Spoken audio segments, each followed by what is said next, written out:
warahmatullahi wabarakatuh. Selamat pagi anak-anak. Bagaimana kabar kalian hari ini? Semoga semua baik-baik saja ya. Oke, sebelum kita memulai pelajaran pada pagi hari ini, alangkah baiknya kita berdoa terlebih dahulu. Dimulai dengan bacaan basmalah bersama-sama. Bismillahirrahmanirrahim. Oke, untuk nilai keaktifan, silakan semua siswa untuk mengisi daftar kehadirannya pada Google Form yang linknya sudah saya kirim ke WhatsApp grup ya. Silakan untuk semua mengisi. Setelah itu diharap untuk siswa menyiapkan buku kimianya serta catatannya diletakkan di atas meja ya. Selain buku kimia, Ibu harap dimasukkan dan jangan ada yang mengganggu konsentrasi siswa. Oke, Ibu tidak akan lama-lama untuk pembuka. Sebelum masuk ke materi yang lebih lanjut, Ibu mempunyai beberapa pertanyaan. Pertanyaan pertama, kemarin kan sudah belajar periodik dan golongan pada sistem periodik unsur ya. Pasti kalian juga ingat apa itu yang dimaksud dengan periode dan golongan. Tolong untuk semua siswa menulis pertanyaan yang saya bacakan ini dan jawabannya ditulis di buku tugas ya. Nanti untuk pertemuan akhir semester bukunya akan dikumpulkan untuk nilai keaktifan siswa dan juga pengetahuan siswa. Oke, sebelum kita masuk, apa sih yang nanti kita bahas pada pagi hari ini? Ya benar, sistem periodik unsur. Ya, nanti kita belajar sistem periodik unsur. Lebih jelasnya akan Ibu sampaikan tujuan-tujuan pembelajaran pada pertemuan kali ini. Tujuan pembelajaran yang pertama yaitu siswa dapat menjelaskan pengelompokan unsur-unsur dalam tabel periodik unsur. Dan yang kedua, siswa dapat mengidentifikasi sifat-sifat keperiodikan unsur seperti jari-jari, atom, energi ionisasi, afinitas elektron, serta keelektronegatifan. Dan yang ketiga adalah siswa dapat menjelaskan kecenderungan sifat periodik melalui gambar ataupun grafik. Nah, itu semua adalah tujuan pembelajaran pada pagi hari ini. Pertanyaan yang Ibu sampaikan silahkan ditulis di buku tugas ya. Itu pertanyaan pertama. Apa sih yang dimaksud golongan beserta periode itu? Berikan contoh pada beberapa golongan dan periodenya dan disebutkan unsur-unsurnya. Nah, untuk pertanyaan yang kedua, yaitu golongan berapakah yang termasuk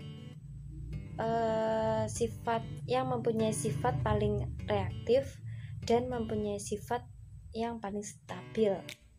Yang mempunyai sifat paling reaktif itu yang golongan mana, dan yang paling stabil itu golongan mana. Nah, pertanyaan tersebut ditulis di buku tugas ya. Oke, untuk materi sistem periodik unsur ada beberapa manfaatnya, yaitu yang pertama pada gambar yang Ibu tampilkan di sini adalah ada gambar A, B maupun C. Yang gambar A ini termasuk gambar emas dan yang gambar B itu adalah gambar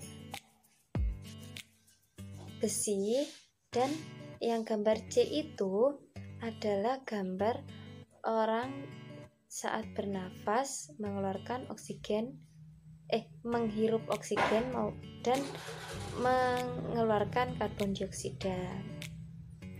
Nah, dari ketiga itu dapat kita ketahui ternyata unsur-unsur dalam kimia sangat bermanfaat bagi kehidupan kita. Dalam Al-Quran juga sudah dijelaskan kalau Allah itu menciptakan sesuatu pasti ada manfaatnya. Nah, seperti emas. Emas itu kita manfaatkan sebagai perhiasan.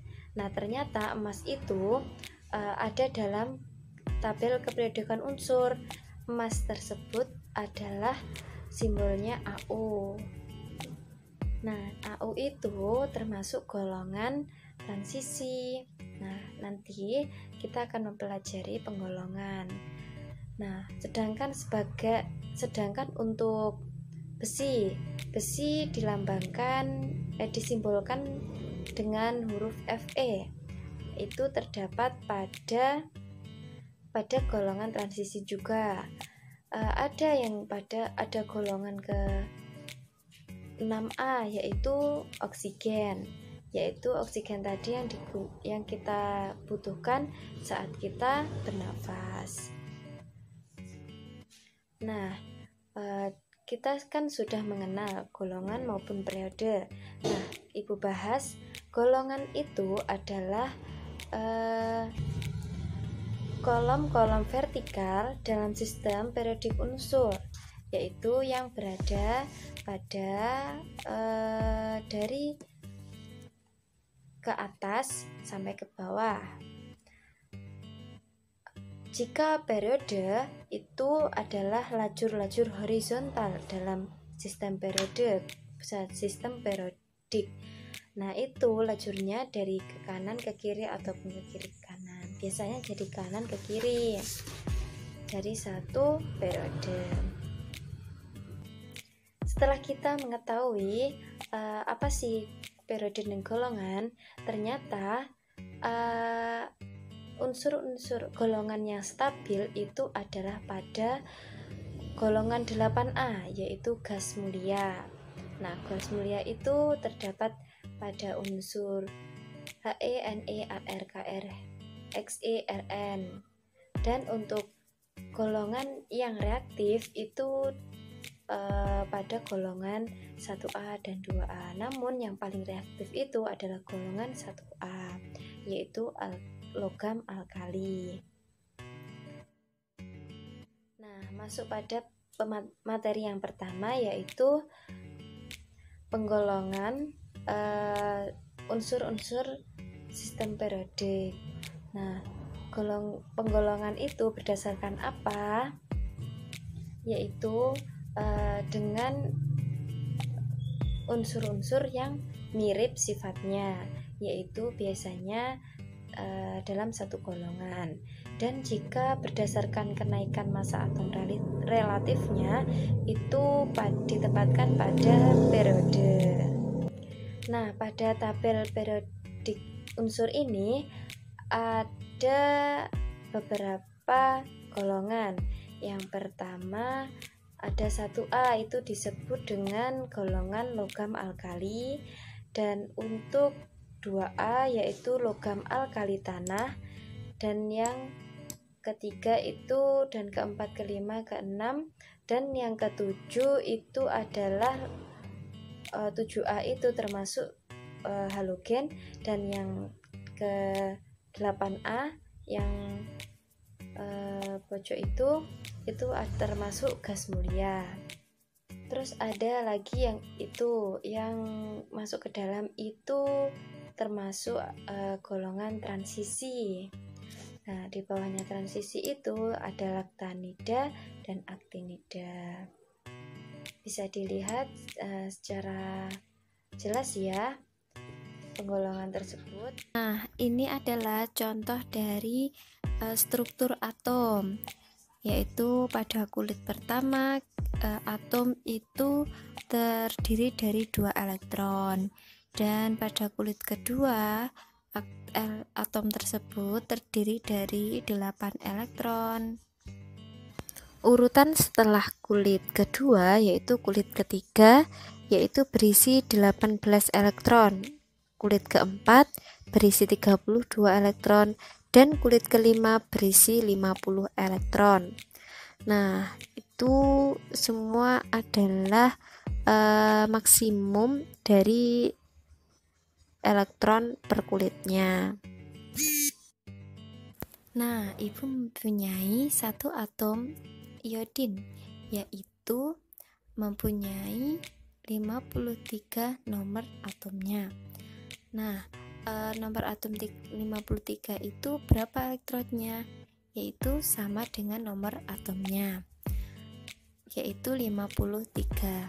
Nah, ada berapa kulit pada atom iodin itu?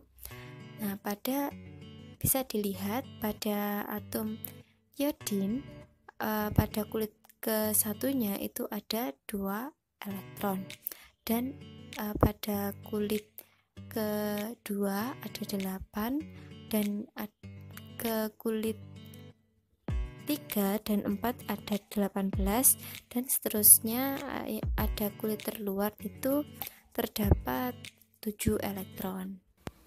Nah, itu adalah penjelasan dari konfigurasi elektron pada atom iodin. Selanjutnya, untuk atom-atom yang lain bisa dilihat pada lembar kerjanya masing-masing. Jika ada pertanyaan, langsung saja ditanyakan pada grup WhatsApp ya. Oke, kalau begitu akan ibu akhiri pembelajaran pada pagi hari ini dengan bacaan hamdalah alhamdulillahirabbil alamin.